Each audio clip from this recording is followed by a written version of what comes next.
Okay, got Philip in. Hey, Philip. We're going back up now. I'm waiting on Doc to come in. I don't know what happened. It blew up as soon as we went on. Let's see. There's Doc. Alright, Doc. We are not live yet. Trying to be. Here it goes. Yeah, we're up. Everyone's there. Hi, everyone. I don't know what everyone else saw on that. It just shut down, people, and so I don't know how to explain that. It's amazing when you can pay the most that you can for the best internet, and we still have these issues. Hug. Let me go, and I'm going to pull up so I can see chat and finally see the show. There we go, and we got whopping 6 people. I don't know how many people left, or did the show shut down, or did we just turn around and? I don't know yet. Okay. I'm still trying to figure it out. All right. So good morning, Christine. I am going to go just keep an eye on chat as well myself. So we try to bring some interesting stuff here, and the one thing that I try to get people to learn and understand that I find that helps me and more than with working with clients is understanding the patterns. And that's what I come in here and I try to talk to you about. Let's look at the what these numbers are telling us when we're looking at numbers, and where in the body things are happening, and how it just kind of steers to what the body needs. And so, today we're going to have somebody who has been on before, and his name's Philip, and Philip is just incredible at following and understanding his own personal patterns. And it's to the benefit of all of us. It's just such an appreciation, because we could sit here and talk about, the importance of you learning to understand your patterns. When do your pHs go up? When do they go down? What does your Brix do throughout the day? When does it go up? When does it go down? Do you sleep better if your Brix is a little higher, or not? Just kind of learning what works for you, and understanding how those patterns, although as we move towards an ideal, you're maximizing energy potential so your body can do what it needs to do. And so we know what the ideal is. It's that perfect equation that we put up every single week. And we're talking about, hey, if you're here, it's ideal and perfect. It's the best efficiency that the human body can actually run from a biological standpoint. However, how many of us can maintain that? Very few, if any, can maintain or even achieve it. And so, but what you do have is certain people who have different motivations, particularly based upon aspects of health. And they're like, you know what, if this is going to help me, then I'm going to do my darndest, because I've got pretty bad health. And so, or really bad health concerns. And so Philip is one of these people that we're going to have come on here in a minute, that he is just diligent, and he has learned things that is going to teach us all. And Philip, are you out there? You can unmute yourself and say hello this morning. Hi, good morning. How you doing? Doing well. Glad to be here. So we're having you back on again because you just bring invaluable information to the table, because one of the things I stress with people is learn your patterns. When you get these things, at least get a refractometer, get some pH strips at a minimum, and just every time you pee initially, just check your numbers. And, if you write them down, you will see a pattern that starts developing.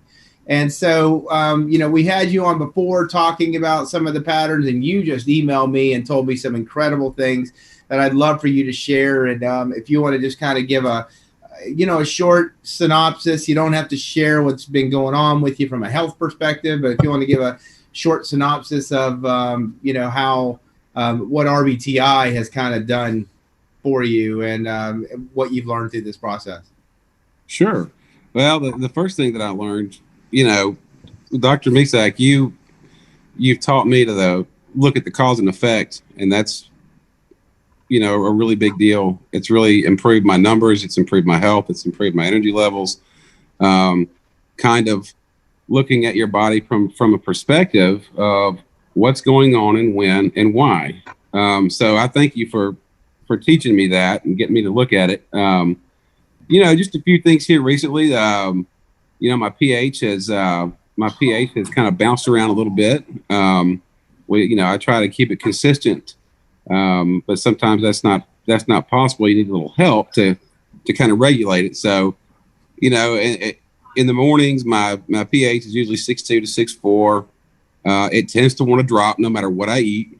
After breakfast, I mean, I can eat the most alkalizing foods, and it just wants to go down to 5.8 or below 6. And so, I'll take the supplements that I need to, and that you told me to take to get my pH up. And by noon, it gets up a little bit, and then just watch the pattern of pH. In other words, is what I've been doing. And at night, sometimes, the pH will go really high, 8, 8.2. And this is after dinner. And I'm the kind of person that hasn't been able to assimilate vitamin C very well because my pH is typically too low to take it. But at night, I thought, well, it's after dinner. I can't take cal lactate. I'll take half of vitamin C. And so usually that vitamin C brings my pH down to 6.6, 6.4. It stays there throughout the night, and I wake up in the morning at 6.2, 6.4. That's pretty awesome, though. If you really, there's several aspects of where people teach ranges. When we're looking at range, ideal is the A range is 6.3 to 6.6. Some people do a working range of 6.2 to 6.8. Badeau teaches that. I think Michael Olster teaches 6.2. But I came across where Reams once said 6.3 to 6.6 is kind of where he would like to see them kind of stay. And so I've just kind of stuck with that just because you get people into that 6.3 to 6.6 range. They can eat pretty much anything, and they can start going from the BC group to the DE group. But if you're learning your patterns and you say, hey, I eat this food and my pH goes up to 7.2, but I eat this food and my pH goes down to 5.6. Well, why don't you blend them? Okay, so hey, I love these two foods, but they throw me way off. What if I mix them together to have that neutralizing effect to home me in where I'm supposed to be? And so that's one of the things that you can learn is how to do food combining and some of the other things. I mean, you gave me invaluable information with regards to saying, hey, I can eat 1.5 ounces of salmon at night, and your saliva pH, you had a saliva pH of what, 5.4, 5.6 when you first started coming in here? Yeah. And that was like, okay, we have got to figure out how to strengthen your bioquality. I mean, you care to share? Sure. Yeah. After we talked, Dr. Misak and I had tried a few different things to get that pH to go up, and it was just being really stubborn. And so after we talked one day, I was like, hey, you know what? Let's try something new. So, it's all based on the kind of the protein factor, I guess, of the salmon. So I'll eat, literally, 1 or 2 bites, maybe 3 small bites with my very small dinner. And it brings the pH. I'll check my pH about an hour and a half later, and it's gone up to, 6.2, 6.4, once, sometimes even up to 6.8. And, just little things like that. And, Dr. Misak and I were talking a while back, and he gave me a great idea because I can't go without my coffee in the morning. I'm just, I've got to have it. So it's one thing I'm not going to give up. Cheers. But the coffee always would drop my pH a little bit. And so I bought some, after talking to Dr. Misak, I bought some food grade bicardium, whatever it's, Arm & Hammer stuff, baking soda, but it's food grade. And I'll just put a little pinch of that in my coffee in the mornings, and it helps keep my pH from going down too low. Yeah, that's Dr. Reams. I don't know if I know Laverne and Betty talk about doing that. Like, I love tomato soup. Just love tomato soup. But oh my God, it'll throw me acid in a heartbeat. And so when I make tomato soup, I'll put maybe up to a quarter teaspoon of baking soda in there. Ooh, that stuff bubbles up and everything. You got to let those bubbles kind of settle back down, but it doesn't rip me up anymore. It doesn't upset my stomach and whatever. So, love for me is grilled cheese and tomato soup. It's like, oh my God, that's like soul food for me. But those little tricks like that, when people do Betty's class, Betty teaches food combining or food principles of when to use a little bit of baking soda and things, or to take such things as blackstrap molasses is one that's used commonly when you're cooking your vegetables, to put some blackstrap molasses in there to help remineralize them, or sometimes baking powders can help to add some minerals, and just what you're trying to do is maximize the mineral potential of what that has and neutralize, in some cases, neutralizing acid. I think Laverne even would put a pinch of baking soda in her wine, just a pinch, just to kind of neutralize that out. So those are some really cool little tricks. You mentioned some things about apple cider vinegar too. Do you care to share? Yeah, sure. So, being aware of what your body's doing is kind of learning to become aware of what your body's doing, I think is really important. And that's based on our conversations, Dr. Misak. And so, I would look at my hands, for instance, and I would see if there's a sheen on my hands, not just super oily, but just a little bit of an oily sheen. Well, my pancreas is producing too much alcohol. I need to reduce that. And so if it's, not too late in the day, I can drink some black coffee with nothing in it, and that helps regulate that, or apple cider vinegar. Now, on the other hand, if my hands are real dry, very dry, then I will, I'll take some Zest tonic. Zest tonic, yeah, and that'll help, and it helps regulate the bricks, and that's been something that I've done that really kind of helps keep your bricks within a good range. Yeah. So one of the things, like apple cider vinegar, is a big. I know Dr. Badeau in his latter years has really endorsed vitamin K2.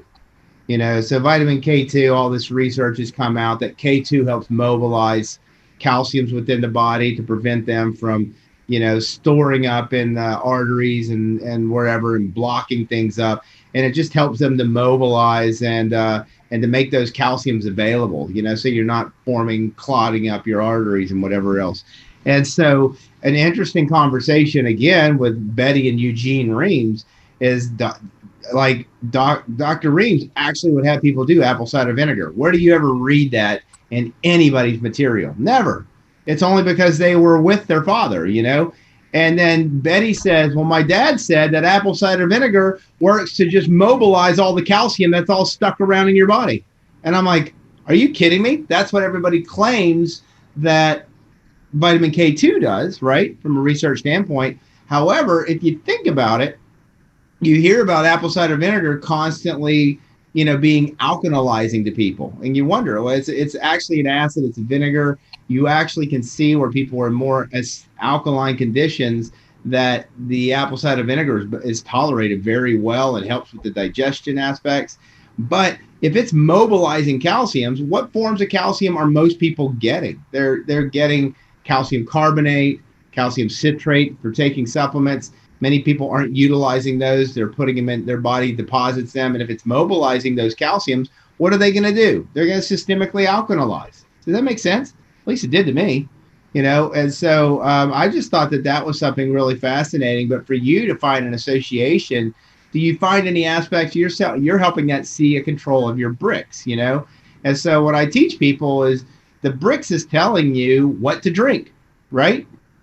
And the urine pH primarily is telling you what to eat, And then if you get your urine pH and your bricks to fall in line, typically, except in your case, the saliva pH follows behind, And so when it wasn't, where I remember you were getting, so your urine pH was coming up 6.2, 6.4, but your saliva pH was still 5.8, We're pounding you with, 5-10 milligrams of vitamin B12 and whatever else. I'm like, okay, Philip, you got to experiment, you got to figure out what foods and what's your saliva pH. And that's how, dude, that is amazing that you figured that out, because that helps me. That helps anybody who's listening, and this type of thing. So when we're looking at, that bricks and monitoring that bricks, so many people that are watching this show, the first thing that they need to learn is sugar regulation. And very rarely do I mix and make zest tonic for people. I mean, almost never anymore. I might have people do a little bit of gin like a teaspoon of gin, but instead of making zest tonic specifically. But are you making it yourself?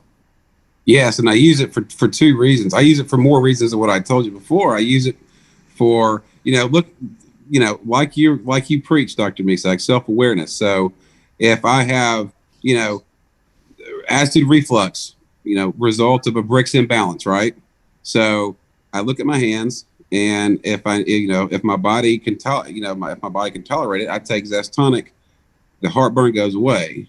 Or if it's on the other spectrum, I'll juice green drink or tiger milk, and that helps get the acid reflux or heartburn under control. And so, yeah, that's some really good uses for it as well. Yeah. So with those people out here, there was one other thing that you mentioned, that you were talking about. One was, where you're using, well, you mentioned it already, using some vitamin C. I try to tell people vitamin C speeds it up. It'll lower that pH and make things go faster. Vitamin D slows it down. And then I tell people, don't chase your numbers. Don't go and every time you're testing, oh, it's high, so I need to take more vitamin C today. Oh, it's low, I need to chase. You chase your numbers, you're going to lose, period. You have to put some stability and watch it over, I say, about a 5 to 7 day period for that chemistry to stabilize, unless during that period, 2-3 days later, like, okay, this isn't working, I need to do more or less, but that's, any other insights that you would suggest, because people have to understand you are diligent in the aspect, you're still testing yourself every time you go to the bathroom. Oh yeah. And so, and these chronic issues that you've had, now that you're finding this pH, are they continually improving? Yes, as a whole, yes. So, I mean, for those people who have no clue what we're sitting here talking about, like, what the hell is this guy talking about? Because they've never watched any of my shows or something of that effect. And, if there's like, what's he talking about? Because we're Philip, we finished my book. Annie has a copy of it. And she is working on formatting so that we can send it to a publisher. And the whole idea there is you were going to give me cover information. Okay. See, she's staying on me as usual. Mm-hmm. But so what we're doing is it's going to call restorative health by the numbers. And so you had a really interesting history with RBTI, because I know you started in it back, 2010, 2011 or something like that? Yeah, I did it for about 1.5 years, 2 years initially. And then I was foolish and quit. And what Dr. Ream says, don't ever start and quit or your problems will come back like wildfire. I can tell you from firsthand experience, this is true. And so I picked it back up in spring of 2017. And just because I had some very serious health problems to deal with, and made a little progress here and there, but once I started kind of doing what you told me to do, as far as, Philip, you need to figure it out. You need to see what's going on with your body, see what foods do what. Let's change some things up, just follow it. And once I started doing that, the numbers started improving. I started subsequently feeling better. So you're advocating and saying that if your numbers go closer towards perfect, you feel better. Yes, you do. And you made a good point about chasing your numbers. That's not what I'm doing either with this vitamin C thing. I've done that over probably a 3 to 4 week period. And I've run full sets of numbers. And I'll give you an example. I was able to do vitamin C at night for about 4 days before I realized it was, negative. What I thought was negatively affecting my pH. So I ran a full set of numbers. I ran it at noon. They say, that's one of the best times to do it. And I looked at my numbers and I said, oh, well, the pH has dropped so much because I'm dumping a lot of bad stuff out of my body right now. And so I knew that my urine pH had gone down because of so many, delta cells coming out and all that. So it didn't concern me as much. And so I didn't stick with the vitamin C anymore until that pH started coming back up at night. And I wanted to make sure that the vitamin C wasn't dropping the pH too much during the day or when I woke up in the morning. That's the last thing I want to do. So are you a science-oriented person? Yeah. Yes. Okay. Yeah. Because I mean, you got to realize a lot of people watching these shows are not. So, do they need to be in order to understand this stuff? No. No. If you could test your pH when you go to the restroom, and recognize a color, and it's very easy to say, okay, if it's yellow, I'm acid. If it's really dark green, I'm getting more alkaline. If it's blue, I'm super alkaline. And if it's kind of a modest color green, then you're good. I mean, you can pull the cards out, but after you do it so much, you don't even need those cards anymore. You can just look at the color and tell. That's all you're doing is looking Yep. at the color and modifying what you eat based on what that color tells you. So, if people wonder how long that takes, there you go. Green. Yeah. I'm okay. jealous. 6'4". I'm jealous. So that's that's how long it takes, people. I mean, that is not, and then the same for your urine. Dip it in, look at it, throw it away, write down your numbers. Wow, that took 15 seconds to do my urine and saliva. How long did it take to do the bricks? 1 drop, look at it, wipe it off. You can do those 3 numbers in less than a minute. You really can. It's just an aspect of creating a habit. It really is. And so, and I'm going to tell you right up front, I don't do it anymore. I used to carry pH strips with me. And then I just kind of learned the basics of what my pHs were doing.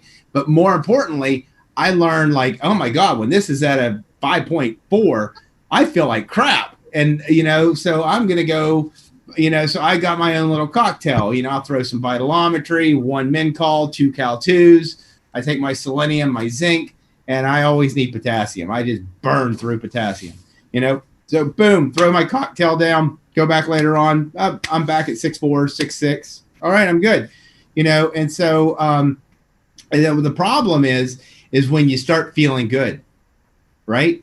Because like, why the hell do I need to take that stuff? I feel good. Do you do that? Yeah, well, I used to, but now I kind of come to the realization that it's foolish to disregard things that have been working. A lot of times at 10:30 a.m. or at 2:30 p.m., I'm like, oh gosh, I don't want to swallow these pills. But, it's just the same principle as what you said about checking your numbers when you have to go to the restroom. What does it take to swallow some pills? That's it, 10 seconds, just go ahead and do it. And, you'll feel better. I mean, and if you feel real good and you do too much, you'll know. And what do you, and you'll see it in the numbers, and then you need to do what? You need to reduce. That's right. And a lot, you'll get to a point where you won't even have to test. Like sometimes during the day, if I don't have to go to the restroom, I can feel my body and I say, oh gosh, I've gone acid. I don't even have to pee. I can just tell. And everybody I'm sure is different, but you'll learn the patterns of your symptoms as to where you are with your pH levels. And your bricks. Exactly. That bricks messes with me, dude. I can be in a consult and be like, oh my God, I can't stay awake. And I'm just like, you know what? You have to excuse me.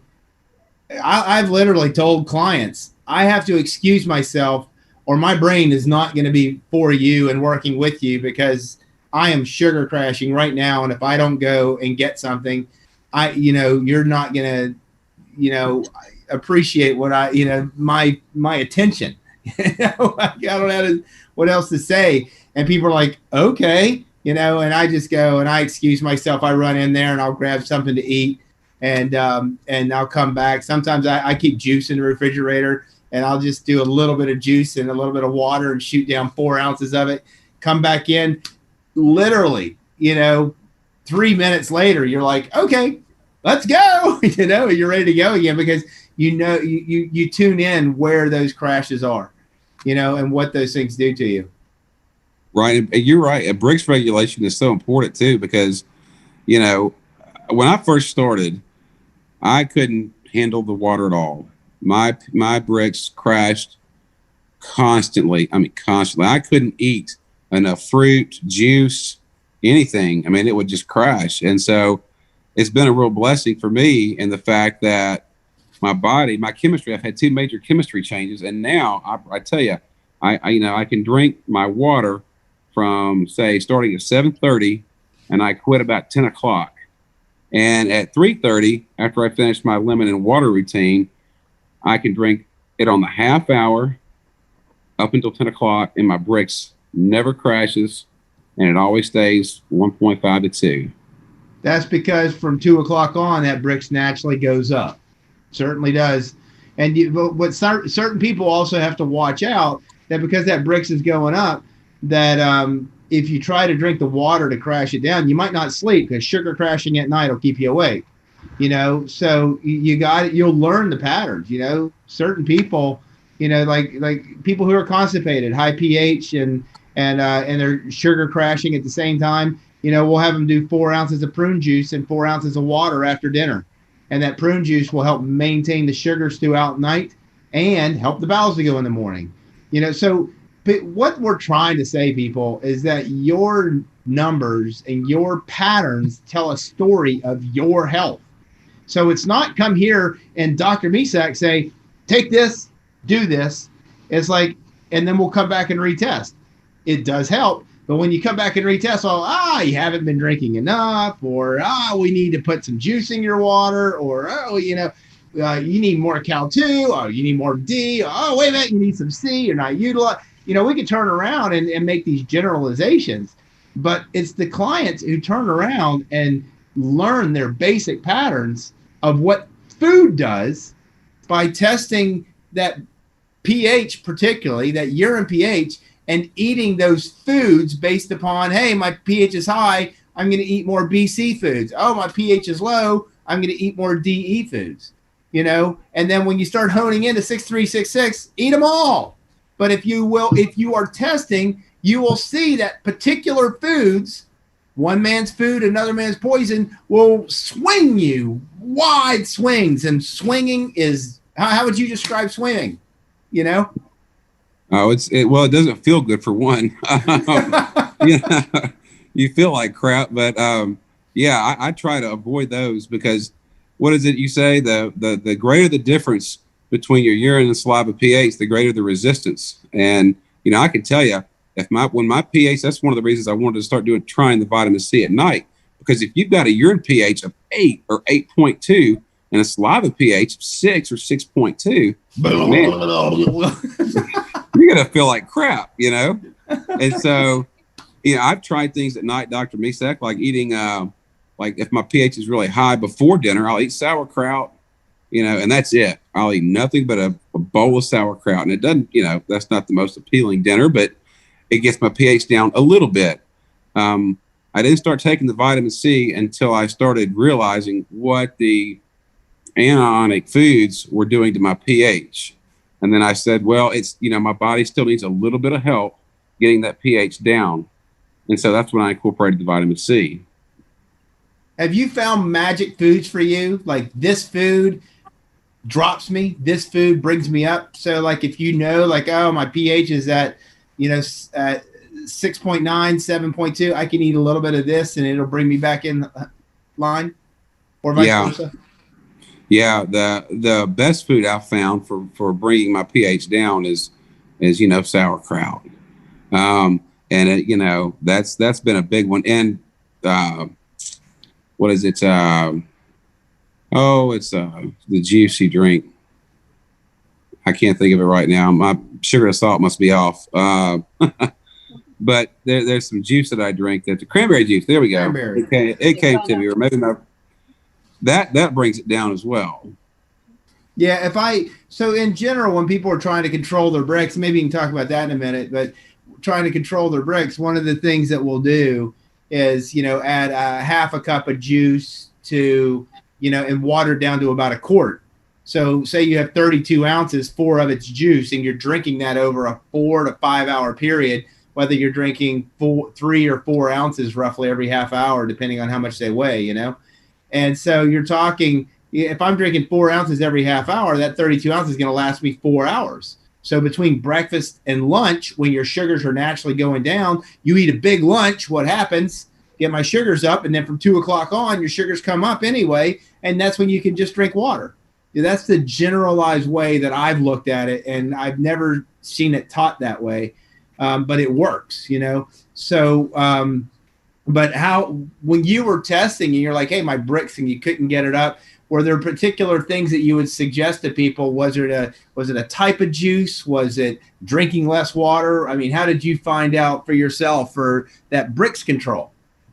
So the main thing that helped me in getting my body to accept the water was concentrating on the pH, because I think it had a direct correlation with my bricks. So I just didn't drink the water because, listen, I had tried mixing 3/4 juice with 1/4 of water, and that my body just said no to the water. It just, I don't want it. I'm going to crash your bricks if you drink it. And so I concentrated on getting my urine pH in a decent spot. And once that urine pH started coming back up and going to 6.4, I found that my body was able to accept the water gradually. This is the classic story of the tortoise and the hare. We're not in a race here. We're in it for the long haul. We live in a society of give it to me now. Give it to me now. Let me take a pill. Well, that's not this. But that's how that's how I originally got my body to accept more water, was to concentrate on the pH.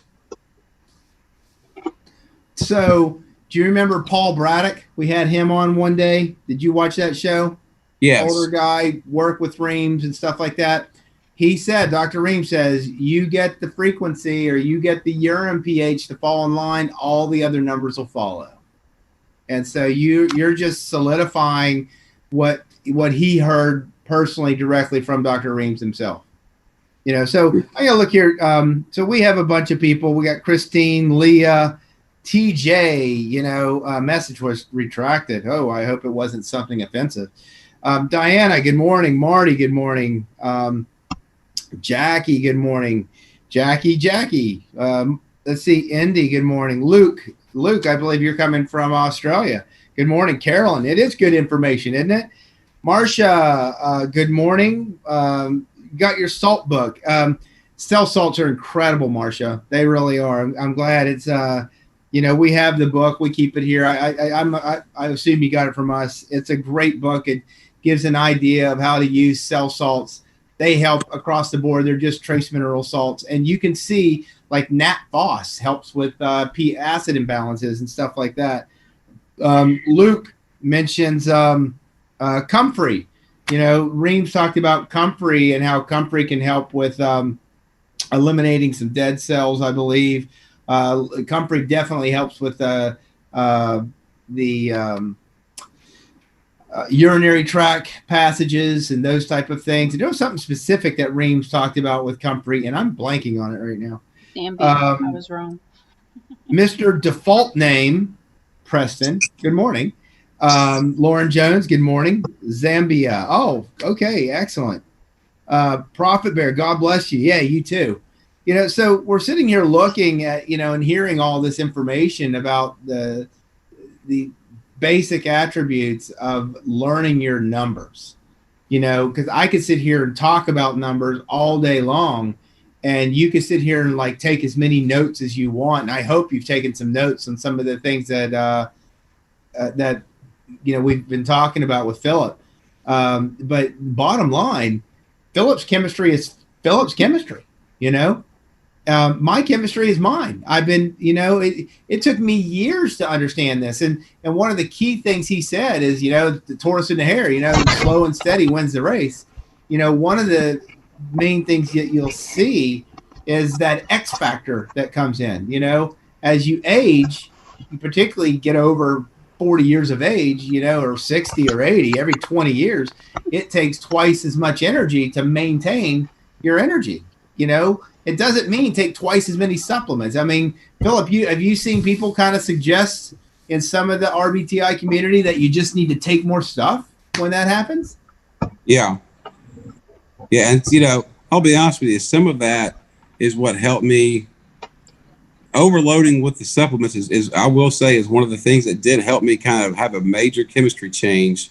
I've had two, and I've gone through two really bad withdrawals. And I think that if you're in really bad shape, like I was, you need that to help push your body towards that first withdrawal, which is going to kind of get you over the hump to where you can, operate a little better. Okay. Now I'm able to take less and less supplements though, to kind of regulate things, because I've gone through 2 really bad withdrawals, and that told me, well, I started playing around and I don't have to take as many anymore to change the numbers. Yeah, I had a lady come in this week, and she's been working with me for I think 3 months now, and when she came in, her average blood sugars were in the 240s, and every time she comes in, they're down to 200s to 160s, and this time when she came in, they're down to 130s average. She stopped her insulin. Her doctors are like, she's lost so much weight. She's down to, she was originally, I believe, up to 240 or something, and she's down to like 183. And she's like 5 feet. And I'm like, expect to get below 130. She's like, last time I was below 130, I got pregnant. And I'm like, well, you're a little old for that now. She laughed about it.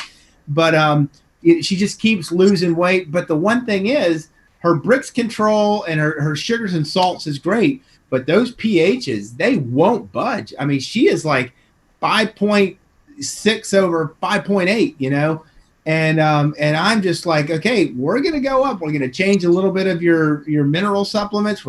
I have you on plenty of vitamin D. Let's try a different form of calcium. If this doesn't work, we're going to load you with more than one form and taking, because we have her on Mincol and we were doing Cal-2, did nothing. So we're trying some calcitrate.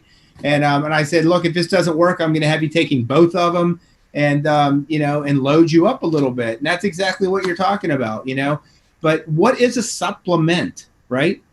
It's a supplement to what? A healthy diet. And so that's the one thing that, she's looking at that DE range. She's finding incredible satisfaction in these vegetables, that historically she wouldn't. All of her cravings for sweets have gone away, and her doctor's just praising her. Her heart doctor said, you know what? I don't need to see you every 3 months. I need to see you in a year. But if your blood pressure goes any lower, you need to contact me because maybe we need to reduce you off some of your medications. They're flabbergasted. And what are they telling her? Just keep doing what you're doing. Did they ask what you're doing? No. Just keep doing what you are doing. That's what blows my mind. So, I mean, I think that that RBTI is just an incredible tool. It's just an incredible tool. And testimonies like what you're providing us, Philip, are just invaluable to sit here and show people, the attributes of what can happen when those numbers are moving towards what is suggested as ideal. And when you're sitting here saying, no, when my pHs are separating out, oh my God, it, and it's not fun. Well, how many people live in that not fun chemistry? Too many. Yeah. Too many. So you in Kentucky or Tennessee? I'm in Tennessee. Okay. Yeah. So, I mean, so some point, if people are in Tennessee area and they need somebody to test them, I'm always looking for people who can test. And by God, I know you can guide people through this. I think that you would do a great job at helping people. Have you started just kind of helping some friends or family to have a basic understanding of what their chemistry tells them? Not from a doctor standpoint, but just say, hey. Yeah, I have. I've run tests on a lot of people that, but I don't really go through the analyzation of numbers. There's someone else that is a lot wiser than I am that consults with them. So I just run the test, and I've still got a lot to learn. But I will say, very interesting fact. Some people have really bad problems. I had someone call me, and they were a former, they were a Harvard fellow MD. It was my ex-wife, and I've got all these problems. No one can help me. So I ran a test on her and kind of told her a little bit of what I would do if my numbers were that way. And I don't know whether or not they started doing it or not, but I mean, it is a classic case of you've gone to all the best medical facilities in the country, and they say, well, we just can't find out what's wrong with you, but RBTI can. And I mean, it's really not, it really doesn't matter what's wrong with you. That's just the thing. It doesn't matter what's wrong with you, or being able to look at numbers and say, oh, you have this or you have that. That's not what it's about. It's about these are your numbers. You're losing energy. This is what you need to do to bring it up. Exactly. This is not diagnosis, treatment, cure, prevention. This is basically an analytical perspective. Like, you're not running efficiently, and this is what you're needing to move this chemistry back in the right direction, starting with what you're drinking and what you're eating. Yeah, but a lot of people, they don't want to live a lifestyle such as that. They think it's too difficult, it's too hard. It's, I love pork, I love this, I love that, I love chocolate, I love sea salt, and they won't give it up. I know lots of people that their bodies are screaming for help, screaming. And if all they would do was modify their diet a little bit, they could probably start feeling a lot better. But they just, here's the thing. Most people eat 3, maybe 4 times a day. How long does it take you to eat a dinner or lunch? Right. Either of you. So, I mean, you're looking at 10 or 15 minutes, 3 or 4 times a day. That's what you're looking at. And so if you could control that short time span in a 24-hour period, you can see some phenomenal health results. I hope that's an encouragement to the people out there and watching and listening to the show. Marcia's asking, hey, talk about loading up with calciums. I would say Badeau's calcium book is probably the book that's going to tell you how to load up with those calciums, in that regard. He does. Just be aware, if you turn around and start taking 4,000 to 5,000 milligrams of calcium a day, and you're not processing oxalates, or you have, say, mold issues and you're not aware of it, you could form, kidney stones and things like that. And you really should be followed by somebody before you load up. I would hope you would agree, Philip, based upon your experience with it too. Yeah, in fact, I this week, ironically enough, I had loaded up on some more stuff just due to some different numbers that were going on in my body, and I mean, I had a kidney flush like you wouldn't believe. My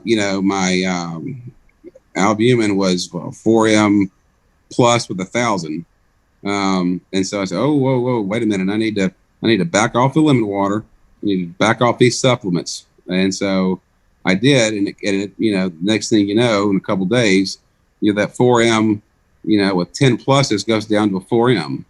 Good. Yep.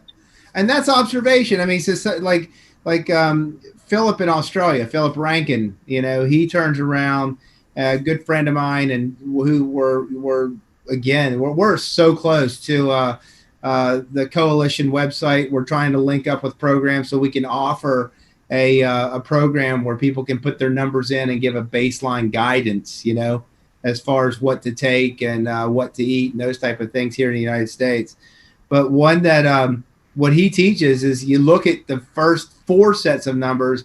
I always encourage, listen, if at least look at 5, add that urine, that cell debris in there, because if you're talking like what you're doing, you start loading up and improving that chemistry, you will see those dead cells dumping.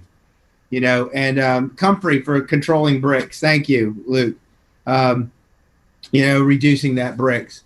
But you'll see. And another thing that reduces bricks is green bean juice, juicing green beans and drinking, a quarter cup of that. Something that Dr. Reams would have his daughter, Betty, and they talked about that. When I went to and met, I've worked with Betty and Laverne a few times at retreats, and just met, their brother once. But they would tell stories about food that their dad, go to the kitchen and do this. And I'd be like, that is nowhere in anybody's RBTI teaching. You don't see it in tapes that I've listened to Dr. Reams, because he was always focused on teaching particular aspects of understanding the numbers and not always going into, hey, go go blend up this, and this and give it to somebody, if